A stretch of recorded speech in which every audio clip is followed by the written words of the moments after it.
Hello my dear students, welcome back to my YouTube channel. मेरे YouTube channel पर आप लोग का बहुत बहुत स्वागत है। डियर स्टूडेंट, आज की क्लास में हम लोग बीए फर्स्ट सेमेस्टर के शिक्षा शास्त्र विषय का अध्ययन करेंगे। और फर्स्ट सेमेस्टर में अभी तक हम लोगों ने 5 यूनिट का भली भांति अध्ययन कर लिया है। आज की क्लास में हम लोगों को जो है 6वीं यूनिट का अध्ययन करना है। और जो 6वां यूनिट आपका है वो प्राथमिक और माध्यमिक शिक्षा से रिलेटेड है। इसमें आप लोग को पढ़ना है कि प्राथमिक शिक्षा और माध्यमिक शिक्षा की क्या अवधारणाएं हैं, इसका क्या उद्देश्य है, इसका क्या महत्व है, और अपने देश में वर्तमान में प्राथमिक शिक्षा का क्या परिदृश्य है। तो इन सारी चीज़ों को आपको इस यूनिट में अध्ययन करना है। और इसके बाद आपका देखिए 2 यूनिट और बचा रह जाएगा, और उन 2 यूनिट को भी मैं 2-3 क्लासेस में पूरा कराने का प्रयास करूंगा, जिससे क्या होगा कि आपका एग्जाम से पहले सिलेबस पूरा हो जाएगा। जैसा कि मैंने आप लोगों को शुरुआत में कहा था कि आपकी परीक्षा के पहले सिलेबस को पूरा करने का मैं प्रयास करूंगा, और उस प्रयास के लिए मैं देखिए धीरे धीरे आगे बढ़ रहा हूं, और बहुत जल्द ही आप लोग का सिलेबस पूरा करा दिया जाए। तो देखिए आज हम लोग को क्या पढ़ना है, जो है यूनिट 6। और यूनिट 6 देखिए किस नाम से है, प्राइमरी एंड सेकेंडरी एजुकेशन, यानी प्राथमिक और माध्यमिक शिक्षा। आपके पेपर का नाम क्या है ये आप लोग को पता ही होगा। पेपर का नाम क्या है कि कॉन्सेप्चुअल फ्रेमवर्क ऑफ एजुकेशन, यानी शिक्षा की अवधारणात्मक रूपरेखा। इसी नाम से आपके इस फर्स्ट सेमेस्टर का जो सिलेबस है वो इसी नाम से है, यानी इस पेपर का नाम यही है। तो चलिए आज की क्लास को शुरू किया जाए और देखा जाए कि किस तरीके से प्राथमिक शिक्षा को और माध्यमिक शिक्षा को परिभाषित किया जा सकता है और इनकी कौन कौन सी महत्वपूर्ण बातें हैं। तो चलिए आज की क्लास को शुरू किया जाए। हाँ देखिए, हम लोग क्या अध्ययन कर रहे हैं, बीए फर्स्ट सेमेस्टर शिक्षा शास्त्र। इस फर्स्ट सेमेस्टर के शिक्षा शास्त्र में आज हम लोग को क्या अध्ययन करना है, यूनिट 6, जो आपका किस नाम से है, प्राइमरी एंड सेकेंडरी एजुकेशन, प्राथमिक और माध्यमिक शिक्षा। आपके देखिए सिलेबस में क्या क्या दिया हुआ है इस मिनट में पढ़ने के लिए। इसमें दिया है माध्यमिक शिक्षा की अवधारणा, उद्देश्य और महत्व। यहाँ पर देखिए दिया है केवल माध्यमिक शिक्षा, लेकिन हम लोग को दोनों के बारे में पढ़ना है कि प्राथमिक शिक्षा की अवधारणा क्या है, उसका उद्देश्य क्या है, उसका महत्व क्या है, और उसके साथ साथ माध्यमिक शिक्षा का। उसके बाद फिर देखिए आपका दूसरा टॉपिक इसमें दिया है कि भारत में प्राथमिक शिक्षा का वर्तमान परिदृश्य, यानी जो प्रेजेंट सिनेरियो ऑफ एजुकेशन है भारत में प्राइमरी एजुकेशन का, वो क्या है। तो इन चीज़ों को हमको आज पढ़ना है। तो सबसे पहले हम लोग शुरुआत करते हैं प्राथमिक शिक्षा से, कि प्राथमिक शिक्षा का किस तरीके से जो है आप अर्थ बता सकते हैं, किसे परिभाषित कर सकते हैं, इसकी संकल्पना क्या है, कॉन्सेप्ट क्या है, तो उसको देखा जाए। तो देखिए, प्राथमिक शिक्षा वह स्तर है जो सामान्यतः कक्षा 1 से 5 या 1 से 8 तक दी जाती है। सभी लोग जानते होंगे कि अपने देश में जो कक्षा 1 से लेकर या कक्षा 1 से 8 तक के जो विद्यालय होते हैं उनको क्या कहा जाता है, प्राथमिक विद्यालय। और उन विद्यालयों में जो शिक्षा दी जाती है उसको कौन सी शिक्षा कहते हैं, प्राथमिक शिक्षा। यह बच्चे के बौद्धिक, शारीरिक, भावनात्मक और सामाजिक विकास की नींव रखती है। यानी इस शिक्षा के द्वारा होता क्या है, इसके द्वारा बच्चे का देखिए बौद्धिक विकास होता है, शारीरिक विकास होता है, भावनात्मक विकास होता है, सामाजिक विकास होता है। तो इन सभी प्रकार के विकास की क्या करती है, ये नींव डालती है। देखिए, इस स्तर पर बच्चे में पढ़ने, लिखने, गिनने और सोचने की जो है बुनियादी क्षमताओं का विकास किया जाता है। यानी इस स्तर पे प्रयास किया जाता है कि जो बच्चे इस स्तर पे पढ़ाई कर रहे हैं उनके अंदर पढ़ने की क्षमता, लिखने की क्षमता, गिनने की क्षमता और सोचने की जो बुनियादी क्षमताएं हैं वो विकसित हो जाए। इस प्रकार की शिक्षा का देखिए उद्देश्य क्या होता है प्राथमिक शिक्षा का। तो प्राथमिक शिक्षा का देखिए पहला उद्देश्य क्या होता है कि बच्चों में मौलिक साक्षरता और संख्यात्मक ज्ञान, यानी लिटरेसी एंड न्यूमरेसी को विकसित करना, यानी कि उनके अंदर मूल रूप से साक्षरता का विकास हो जाए और उनके अंदर संख्यात्मक ज्ञान का, नंबर्स का ज्ञान हो जाए। इसके बाद दूसरा उद्देश्य क्या होता है कि इससे बच्चों में जिज्ञासा, रचनात्मकता और आत्मविश्वास का भी विकास करना होता है। यानी उनके अंदर क्या हो जाए कि विभिन्न प्रकार की क्यूरियोसिटी डेवलप हो जाए, उनके अंदर क्रिएटिविटी डेवलप हो जाए और उनके अंदर सेल्फ कॉन्फिडेंस डेवलप हो जाए। उसके बाद फिर देखिए तीसरा उद्देश्य क्या होता है कि बच्चों के अंदर नैतिक मूल्य, अनुशासन, सहिष्णुता और सहयोग की भावना विकसित हो। फिर देखिए अगला उद्देश्य क्या होता है कि बच्चों को अपने परिवेश, समाज और संस्कृति से जोड़ा जाए, बच्चा जिस परिवेश में रहता हो, जिस संस्कृति के अंतर्गत आता हो, या फिर उसका जैसा परिवेश हो, उन सबको एक दूसरे से क्या कर दिया जाए, जोड़ दिया जाए। आगे की शिक्षा यानी माध्यमिक स्तर के लिए मजबूत आधार तैयार करने, यानी भविष्य में जो शिक्षा उसको प्राप्त करनी है माध्यमिक स्तर पर, तो उसके लिए बेहतर तरीके का बेस तैयार करना, आधार इतना अच्छा कर देना कि उसको माध्यमिक शिक्षा में जो चीज़ें पढ़नी हो वो बहुत ज़्यादा कठिन न लगे, बल्कि उसको आराम से सारी चीज़ों को समझ में आ जाए और उस धीरे धीरे आगे बढ़ता चला जाए। अब देखिए प्राथमिक शिक्षा का महत्व क्या है, इसको देख लेते हैं। तो प्राथमिक शिक्षा का देखिए पहला महत्व क्या है कि मानव संसाधन का विकास, यानी किसी भी देश के जो मनुष्य हैं उनको क्या करना कि मानव संसाधन के रूप में विकसित करना। देखिए प्राथमिक शिक्षा व्यक्ति को साक्षर बनाकर राष्ट्र के विकास में सहायक बनाती है। दूसरा महत्व क्या है कि समान अवसर, यानी यह सभी बच्चों को समान शिक्षा का अधिकार प्रदान की जाती है। आप लोग देखते होंगे कि हमारे देश के सभी बच्चों को अनिवार्य और निःशुल्क प्राथमिक शिक्षा का अधिकार जो है मौलिक अधिकार बना दिया गया है। इससे क्या होता है कि सभी प्रकार के जो बच्चे होते हैं, चाहे किसी भी जाति के हों, किसी भी वर्ग के हों, किसी भी धर्म के हों, सबको एक ही बराबर की शिक्षा प्रदान की जाती है। इससे देखिए तीसरा महत्व इसका क्या है, चरित्र का निर्माण करना, यानी बच्चों में एक अच्छा नागरिक बनने के लिए क्या करना, उनके अंदर नैतिक और सामाजिक मूल्यों को विकसित करना। चौथा महत्व क्या है, आर्थिक विकास करना, यानी साक्षरता बढ़ने से व्यक्ति बेहतर रोजगार के अवसर पा सकता है। यानी प्राथमिक शिक्षा के माध्यम से ही बच्चों के अंदर पढ़ने लिखने की जो ललक होती है वो जगाई जाती है, और इसी ललक के साथ वो आगे भविष्य में उसी तरीके से पढ़ते हुए और सफल होते हैं। सफल होने के बाद वो क्या करते हैं, बेहतर रोजगार पाते हैं और अपने जीवन को बेहतर बनाते हैं, अपने परिवार को, अपने समाज को विकसित करते हैं। इससे फिर देखिए सामाजिक परिवर्तन भी होता है। कैसे, शिक्षित समाज में जो सामाजिक कुरीतियाँ हैं, भेदभाव हैं, उनको क्या किया जाता है, कम किया जाता है। यानी बच्चों को विद्यालयों में पाठ्यक्रम के माध्यम से, विभिन्न प्रकार के और भी निर्देशों के माध्यम से, विभिन्न प्रकार की कुरीतियों के माध्यम को दूर किया जाता है, भेदभाव को दूर किया जाता है, और उनको एक अच्छा व्यक्ति, अच्छा शिक्षार्थी, अच्छा नागरिक बनाने का कार्य किया जाता है। अब देखिए माध्यमिक शिक्षा, माध्यमिक शिक्षा किसे कहते हैं आप लोग जानते हैं। आप लोग माध्यमिक शिक्षा से होकर ही आए हैं कि अपने देश में जो कक्षा 9 से 12 तक के बच्चों को शिक्षा दी जाती है वो शिक्षा किसके अंतर्गत आती है, माध्यमिक शिक्षा। देखिए इसकी संकल्पना क्या है कि माध्यमिक शिक्षा सामान्यतः कक्षा 9 से 12 तक की शिक्षा को कहा जाता है। यह शिक्षा स्तर जो है छात्रों को जीवन, उच्च शिक्षा और व्यावसायिक क्षेत्रों के लिए तैयार करते हैं। यानी इस शिक्षा में हर स्टूडेंट को किस लिए तैयार किया जाता है कि उसका जो आगे वाला जीवन हो वो बेहतर हो, वो उच्च शिक्षा में प्रवेश करे और विभिन्न प्रकार के जो है वोकेशनल क्षेत्र में, यानी व्यावसायिक क्षेत्र में जाकर अपने आप को कुशल बनाए और अपने जो है भविष्य को क्या करे, बेहतर करे। तो इस प्रकार की शिक्षा के लिए बच्चों को कक्षा 9 से 12 में तैयार किया जाता है। कहीं कहीं देखिए इसी को दो भागों में बांट दिया जाता है। कहीं कहीं कहा जाता है कि माध्यमिक और उच्च माध्यमिक, यानी 9 से 10 को माध्यमिक और 11-12 को उच्च माध्यमिक। कहीं कहीं देखिए इसको सेकेंडरी और हायर सेकेंडरी के नाम से जाना जाता है, लेकिन है दोनों मिलाकर क्या है, माध्यमिक शिक्षा के। इस स्तर पर देखिए शिक्षा जो है अधिक विषयगत, विश्लेषणात्मक और व्यवहारिक बन जाती है।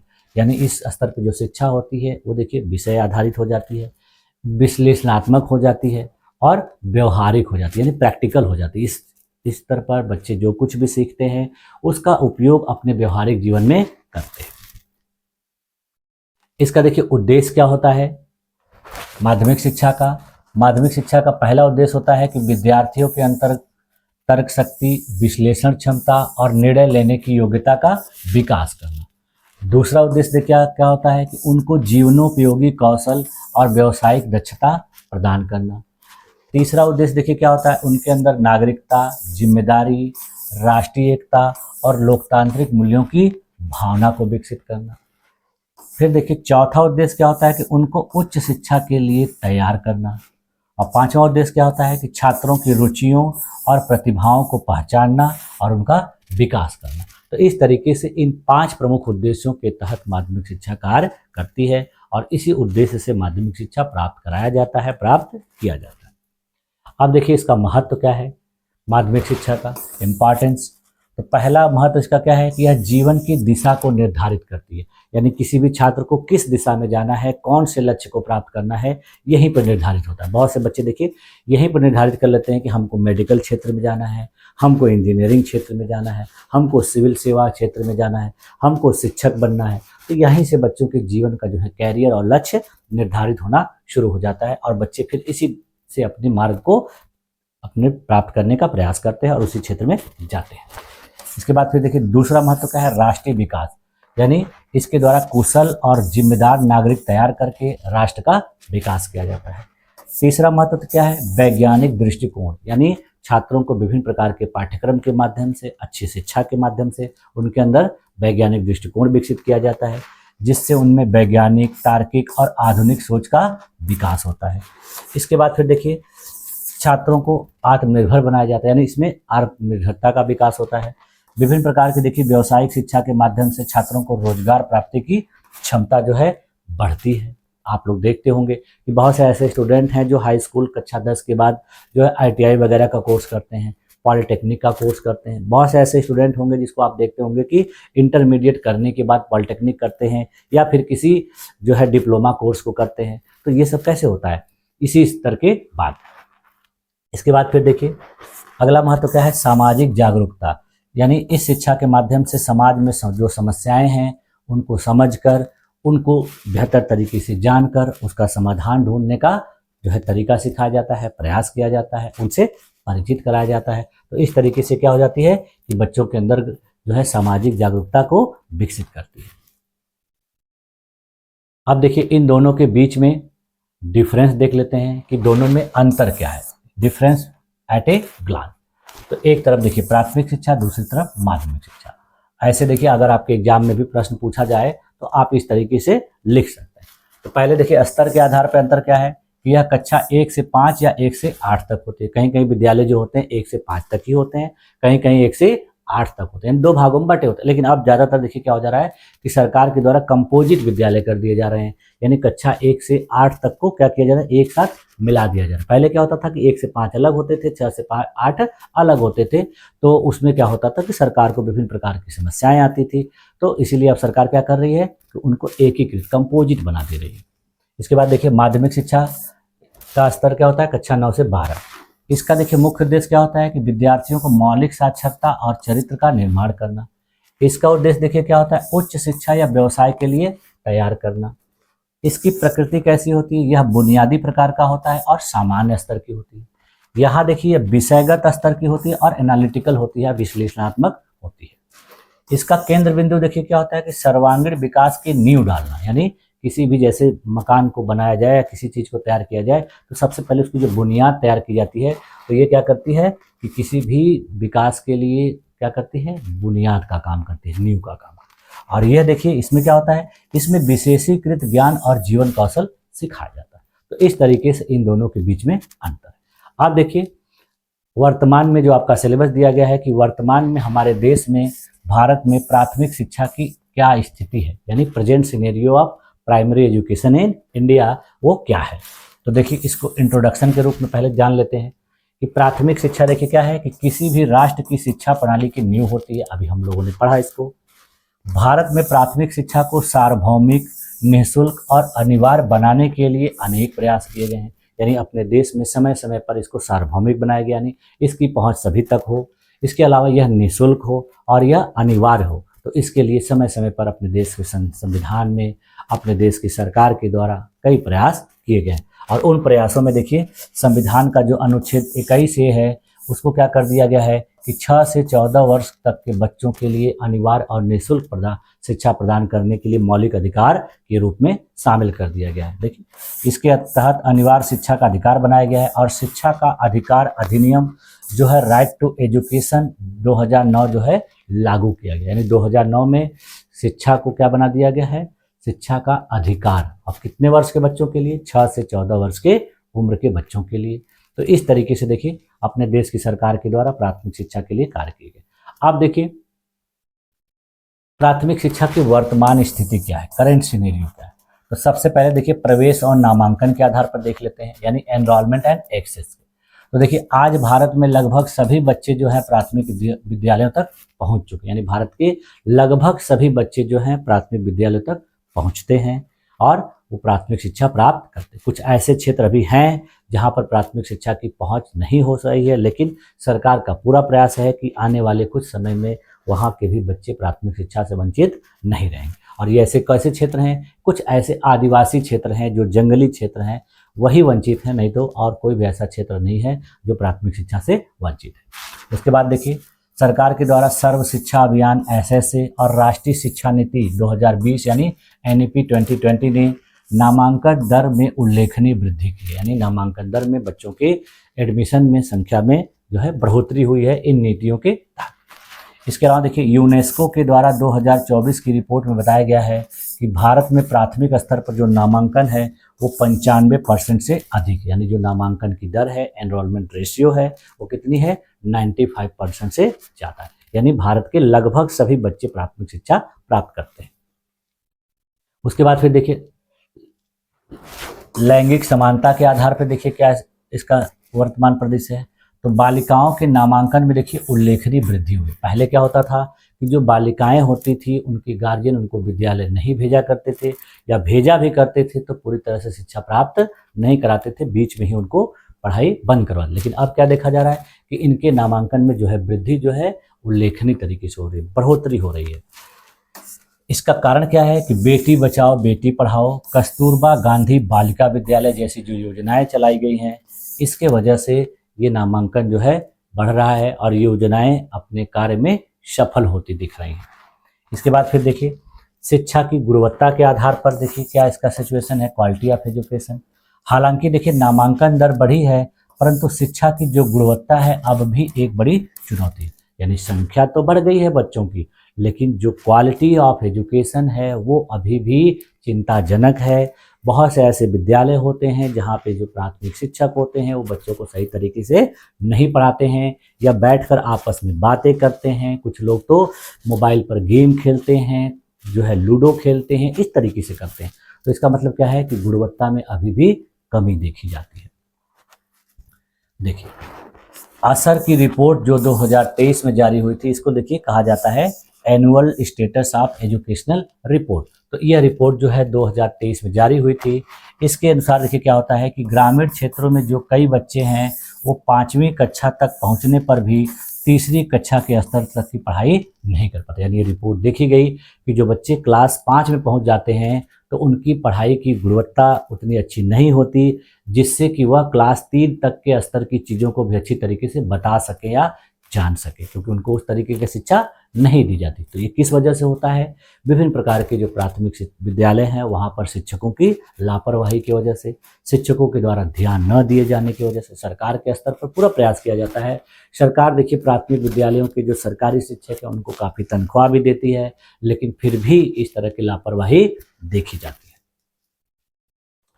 देखिए शिक्षकों की अनुपस्थिति, संसाधनों की कमी और शिक्षण में तकनीकी कमी के कारण भी ये सब देखा जाता है।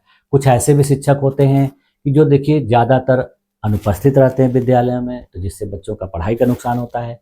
कुछ विद्यालय ऐसे हैं जहाँ पर बहुत से संसाधन नहीं है, संसाधनों की कमी देखी जाती है, और कुछ ऐसे विद्यालय हैं जहाँ पर तकनीकी जो है सुविधाएं उतनी अच्छी नहीं है, जिसकी वजह से शिक्षा बच्चों की प्रभावित होती है।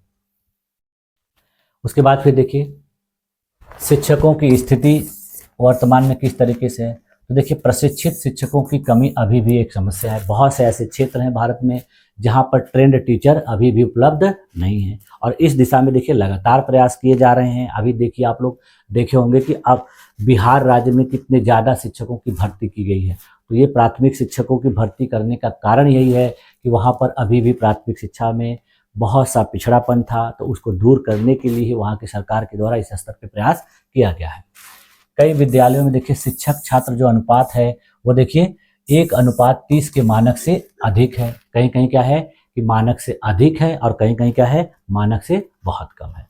देखिए डिजिटल प्रशिक्षण, दीक्षा पोर्टल, निष्ठा कार्यक्रम आदि ने शिक्षकों को पेशेवर विकास में मदद किया। इस प्रकार के जो कार्यक्रम सरकार के द्वारा चलाए गए हैं, इससे क्या हो रहा है कि शिक्षकों को पेशेवर शिक्षक के रूप में विकसित किया जा रहा है, उनको ट्रेनिंग दी जा रही है, प्रशिक्षण दिया जा रहा है। इसके बाद फिर देखिए सरकारी पहल किस तरीके से की जा रही है, गवर्नमेंट इनिशिएटिव। तो गवर्नमेंट इनिशिएटिव में देखिए राष्ट्रीय शिक्षा नीति 2020 में 3 वर्ष से लेकर 8 वर्ष तक के बच्चों के लिए देखिए एक फाउंडेशनल लिटरेसी एंड न्यूमरेसी जो प्रोग्राम चलाया गया है और उस पर विशेष बल दिया गया, यानी बच्चों को जो है सामान्य स्तर की और ध्यानात्मक स्तर की जो है शिक्षा प्रदान करनी है, उनको संख्यात्मक ज्ञान प्रदान करना है, तो इस पर ज़्यादा जोर दिया जा रहा है। इसके अलावा देखिए जो पीएम श्री स्कूल हैं, जो समग्र शिक्षा अभियान है, डिजिटल इंडिया जो मिशन है, इनके द्वारा भी शिक्षा की गुणवत्ता को बढ़ाने के लिए कार्य किया जा रहा है और लगातार इसमें जो है प्रोग्रेस देखने को मिल रही है।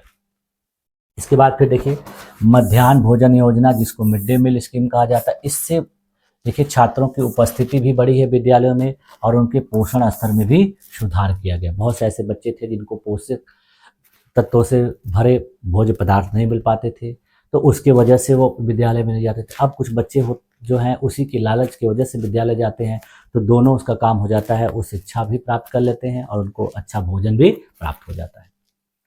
अब देखिए प्रौद्योगिकी के उपयोग के आधार पर किस प्रकार का वर्तमान सिनेरियो है। तो देखिए कोविड-19 के बाद जो है ऑनलाइन शिक्षा का प्रसार बहुत तेजी से हुआ है। दीक्षा पोर्टल, स्वयं पोर्टल, ई पाठशाला और पीएम ई विद्या जैसे डिजिटल प्लेटफॉर्म जो है प्राथमिक शिक्षा को नई दिशा दे रहे हैं। यानी जब से कोविड-19 का जो है प्रसार हुआ तो उसकी वजह से जो रेगुलर यानी क्लासरूम में बच्चों को पढ़ाने की जो व्यवस्था थी वो डिस्टर्ब हो गई, तो बच्चों को मजबूरी में क्या करना पड़ा, उनको ऑनलाइन शिक्षा दी जानी गई।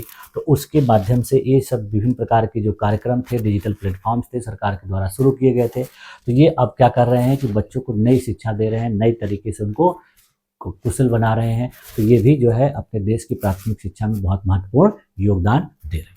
ठीक है, उसके बाद फिर देखिए इसकी कुछ मुख्य चुनौतियां हैं।